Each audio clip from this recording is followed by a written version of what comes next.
At about 1:20 p.m. on the first day of my sophomore year of high school in 2017, I walked through the door to my first ever AP class, AP American Government and Politics.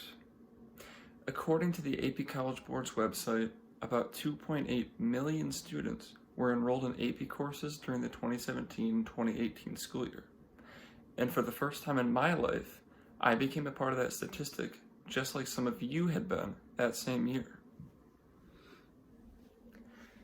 As I sat down in the nearest open desk, I thought about the future of my AP career and what obstacles it may bring. I had no idea how much I was about to be challenged.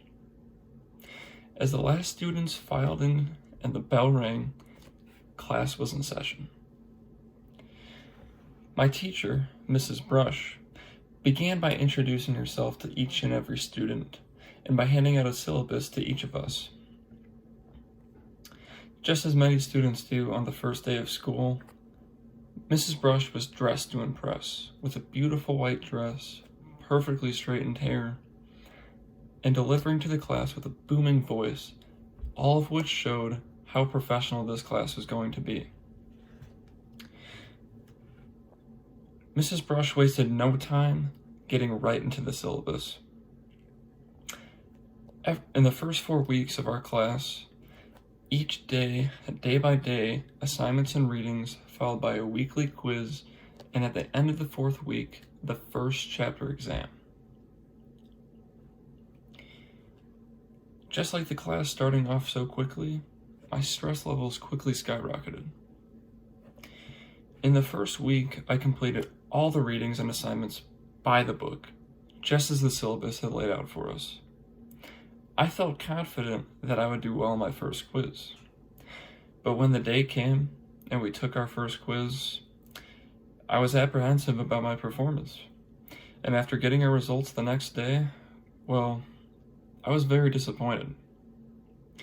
Less than a 70%.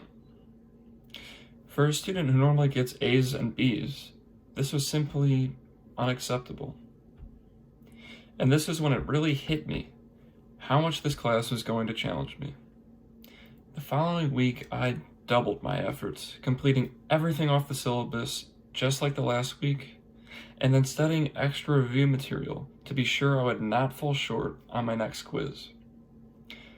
When the second quiz came around, I felt much better than last time, but my results the following day were only slightly better, a 75%. At this point, I was very stressed out and really doubting myself as to whether or not I should really be in this class. For the 3rd week, I worked even harder, trying to push the negative thoughts out of my head as I prepared for that 3rd quiz. Surely, I would do much better the next time. But after getting our results from the next week, I barely got over an 80%. Progress, yes, but at this pace, it would not be enough to keep up my grade for the whole semester, and our first exam was on the horizon. After my previous failures, this chapter exam was do or die. Going into week 4, I was all about trying to control my emotions, pushing that stress out of my head, and trying to limit the self-doubt that was within me. I spent extra time studying for that test, so much so that I was losing sleep over it.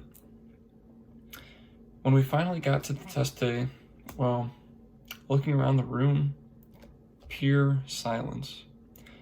I could tell that everybody else in that class was just as focused as I was and wanted to do well on this first chapter exam. As we sat down, I was laser focused, ready to take this test, and I flew through those questions. In fact, I was the first one to turn in my test. I got up, handed my test to Mrs. Brush, sat back down, and then thought to myself, only time will tell how well I did on this test. The next day, we got our results back. I was the only one who got a 100% across about 90 students and 3 classes. They always say that failure leads to success, and there's never been a more prominent time in my life that has proven this. The roller coaster of events and emotions in the early weeks of my first AP course goes to show that no matter your failures in life, you will succeed at the end. If you remain persistent and determined, you will reap the rewards that you have worked so hard for.